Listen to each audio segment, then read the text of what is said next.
Hello friends, welcome back to civil services study. यह है test number 8 UPSC 2021 pre के लिए। तो हम स्टार्ट करते हैं। देखिए क्वेश्चन 1 देखते हैं।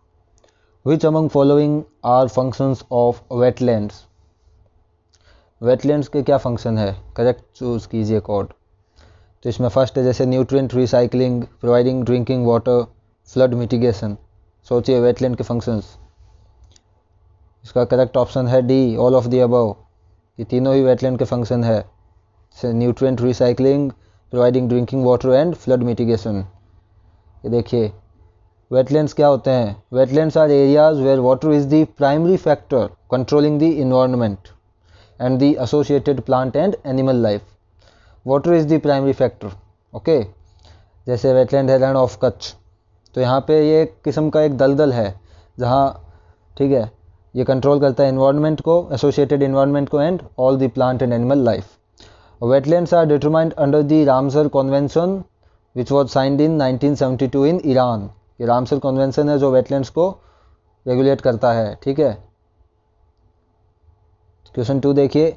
Fresh water animals can not survive in salt water due to. जो फ्रेश वाटर एनिमल्स है वो सॉल्ट वाटर में सर्वाइव नहीं कर सकते, इसके पीछे क्या कारण है सोचिए। Osmotic problems, variation in sunlight intensity, changes in CO2 level in environment, rise in thermal tolerance. तो इसका करेक्ट ऑप्शन क्या होगा सोचिए। करेक्ट ऑप्शन है इसका ऑस्मोटिक प्रॉब्लम्स। ऑस्मोटिक प्रॉब्लम्स की वजह से जो फ्रेश वाटर एनिमल्स है सॉल्ट वाटर में सर्वाइव नहीं कर सकते हैं, याद रखिएगा osmotic problems. Okay, now look at question 3। Consider the correct statements and option ये चूज कीजिए करेक्ट। ठीक है, फर्स्ट स्टेटमेंट है under article 249 Rajya Sabha can authorise the parliament to make a law on a subject enumerated in the state list. सोचिए। Second है under article 312 Rajya Sabha can authorise the parliament to create an all India service. सोचिएगा। तो इसका correct option है C, both 1 and 2 are correct. देखते हैं ये under article 249 Rajya Sabha can authorise the parliament to make a law on subject enumerated in the state list. Generally क्या होता है, स्टेट लिस्ट में जो सब्जेक्ट है उसे स्टेट लेजिस्लेचर ही उस पर लॉ बनाता है, परंतु राज्यसभा के पास स्पेशल पावर है।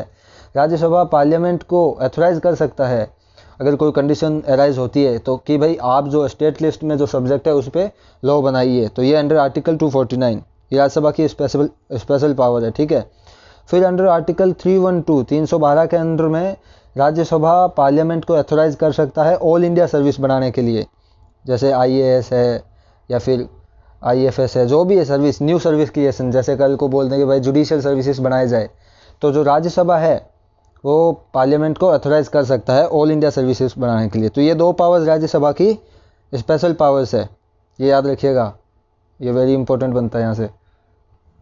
देखिए These two provisions are special powers of Rajya Sabha. ठीक है, क्वेश्चन 4 देखिए। Select correct statements regarding money bill. ये मनी बिल के रिगार्ड में करेक्ट स्टेटमेंट्स। 1 देखिए, a money bill can be introduced only in Lok Sabha and not in Rajya Sabha.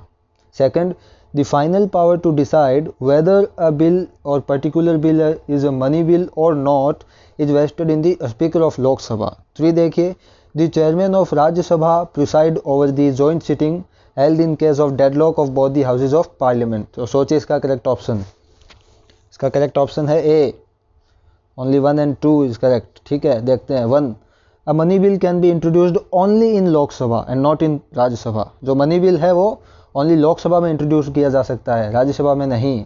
ठीक है, और the final power to decide whether a particular bill is a money bill और not is vested in speaker of Lok Sabha. जो final power है कि particular bill money bill है या नहीं है, वो जो लोकसभा का स्पीकर है वह डिसाइड करता है। ठीक है, ये फाइनल अथॉरिटी है। और जो ये थर्ड स्टेटमेंट है that the chairman of Rajya Sabha presides over joint sitting, नहीं, ये गलत है। यहाँ पे जॉइंट सिटिंग को कौन प्रिसाइड करता है, the speaker of the Lok Sabha, याद रखिएगा। इसका एक्सप्लेनेशन देखते हैं अभी। The speaker of the Lok Sabha presides over the joint sitting in case of deadlock, money bill के संदर्भ में। ठीक है, स्पीकर ऑफ लोकसभा प्रिसाइड करता है जॉइंट सिटिंग ऑफ 2 हाउसेज। ये क्वेश्चन 5 देखते हैं अब। Consider the statements with regard to office of Lok Sabha speaker. Lok Sabha speaker के ऑफिस के संदर्भ में। ठीक है, चूज द करेक्ट ऑप्शन। इसमें फर्स्ट है the date of election of the speaker is fixed by CJI chief justice of India. Second, the speaker exercise casting vote. Third, speaker is the chairman of Indian parliamentary group. And last, ही और she is placed at 7th rank along with CJI chief justice of India. सोचिए इसका correct option. तो correct answer है इसका सी, जिसमें 2, 3 and 4 है। देखते हैं 2 क्या है, the speaker exercise casting vote. Casting vote क्या है, जब भी डेडलॉक हो जाता है, बराबर वोट हो जाते हैं, तो ये कास्टिंग वोट करते हैं लास्ट में, सबसे लास्ट में जो ये वोट डाला जाता है वो कास्टिंग वोट कहलाता है, जो लोकसभा स्पीकर है, ठीक है। और ये जो है थर्ड देखिए, speaker is the chairman of Indian parliamentary group. Indian parliamentary group के चेयरमैन कौन है, स्पीकर ऑफ द लोकसभा। और ये लास्ट ऑप्शन है, he is placed at 7th rank along with CJI। Yes, it is correct. CJI के साथ उन्हें 7वीं rank मिलती है प्रेसिडेंस में। तो ये जो फर्स्ट ऑप्शन है, the date of election of speaker is fixed by CJI is wrong, because the date of election of speaker is fixed by the president of India. ठीक है, ये देखिएगा, the date of election of speaker of Lok Sabha is fixed by president of India. तो ये याद रखिएगा। Question 6 देखिए, consider the statements with regard to Khajuraho temples. जो खजुराहो टेम्पल्स है उनके रिगार्ड में स्टेटमेंट्स देखिए। फर्स्ट है इसमें, Khajuraho temples are constructed on a higher plinth और platform. Second, all the components of Khajuraho temple are jointed together living very little space. सोचिए, consider करिए। तो इसका सही आंसर है C, both 1 and 2। Both 1 and 2 statements are correct. देखिए, Khajuraho temples are constructed on a higher plinth और platform. पहले क्या होता है कि इस मंदिर में एक प्लेटफॉर्म बनाया जाता है, उसके ऊपर ये मंदिर कंस्ट्रक्ट किया जाता है। ठीक है, तो ये सही है। All the components of Khajuraho temples are jointed together living very little space. इसमें क्या है, मंदिर में जैसे ऊपर जो शिखर बनाएंगे या जो भी, इनमें जो बीच में स्पेस बहुत कम छोड़ी जाती है। ठीक है, जॉइंटेड टुगेदर। ठीक है, तो ये है इसके 2 फीचर्स खजुराहो टेम्पल के।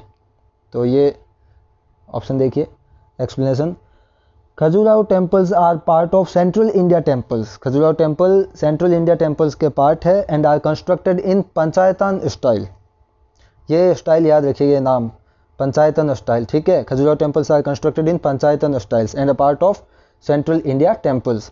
These temples are famous for their erotic sculptures. Erotic sculptures, ये वर्ड याद रखिएगा खजुराहो टेम्पल के रिलेटेड। तो 3 चीज़ याद रखनी है, एक तो सेंट्रल इंडिया टेम्पल के पार्ट है, एक एरोटिक स्कल्पचर्स पाए जाते हैं, और एक पंचायतन स्टाइल। ठीक है, Khajuraho temples. Then look at question number 7, consider the following statements with regard to Rajput school paintings. Rajput school paintings में इसके स्टेटमेंट्स देखिए, करेक्ट कोड। फर्स्ट देखिए, these are more indigenous miniature painting. Second, these are based on religious or devotional theme based on religious scriptures।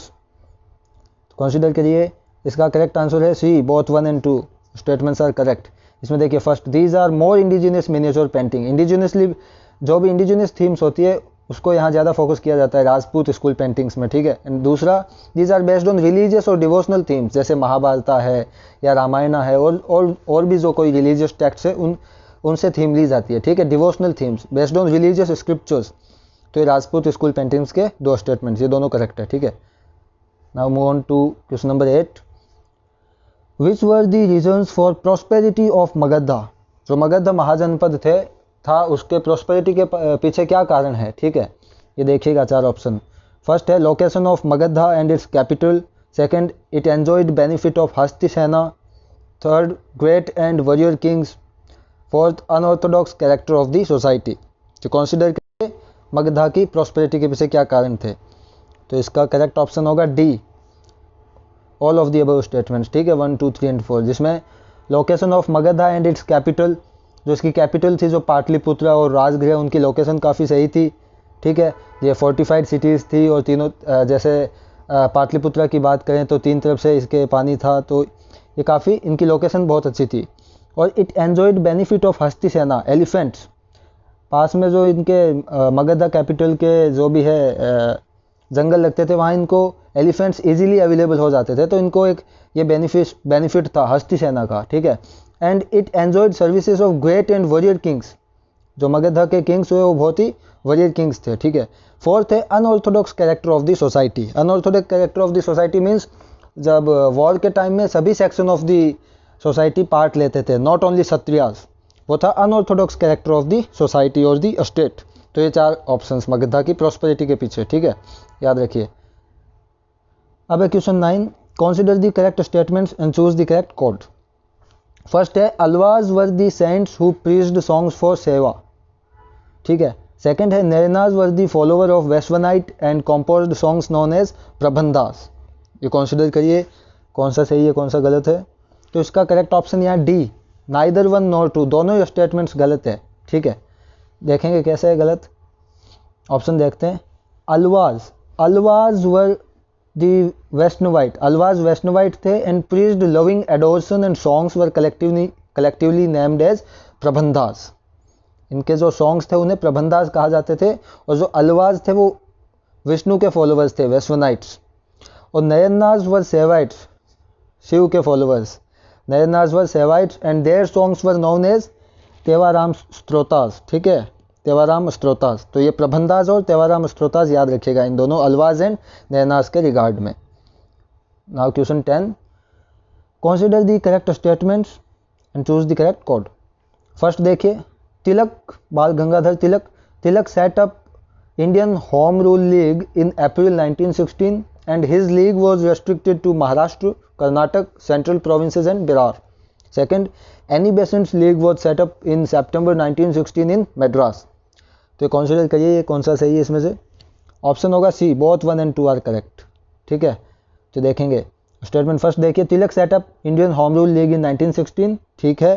जो Tilak and Annie Besant ने home rule league set up किए गए थे इनके द्वारा, और दोनों ने अपने अपने डिफरेंट होम रूल लीग किए गए थे, ठीक है। तो ये फर्स्ट स्टेटमेंट सही है। महाराष्ट्र जो ये यहाँ महाराष्ट्र इसमें एक्सक्लूडिंग मुंबई में तिलक का होम रूल लीग नहीं था, मुंबई में एनी बेसेंट का होम रूल लीग था, ठीक है। और ये सेकंड है Annie Besant league was setup in September 1916 in Madras. Explanation देखते हैं इसका। देखिए तिलक्स लीग इसकी जो फर्स्ट मीटिंग हुई थी वो बेलगांव में हुई थी, ठीक है, याद रखिएगा। और जो other members associated with Tilak's league were Joseph Baptista and NC Kelkar, ये 2 मेंबर्स थे, ये तिलक की लीग से एसोसिएटेड थे, ठीक है। तो ये तिलक की लीग याद रखिएगा। Then Annie Besant's league covered rest of India, जो तिलक की लीग के अलावा जो भी रेस्ट ऑफ इंडिया थी उसे वहाँ पे एनी बेसेंट की लीग थी, और इंक्लूडिंग मुंबई, ओनली मुंबई थी, और बाकी महाराष्ट्र कहाँ था, तिलक की लीग के अंडर में था। और other members associated with Annie Besant's league were George Arundale, BW Wadia and CP Ramaswamy. तो ये तिलक एंड एनी बेसेंट के लीग के बारे में ये याद रखिएगा, ठीक है। That's all, thank you.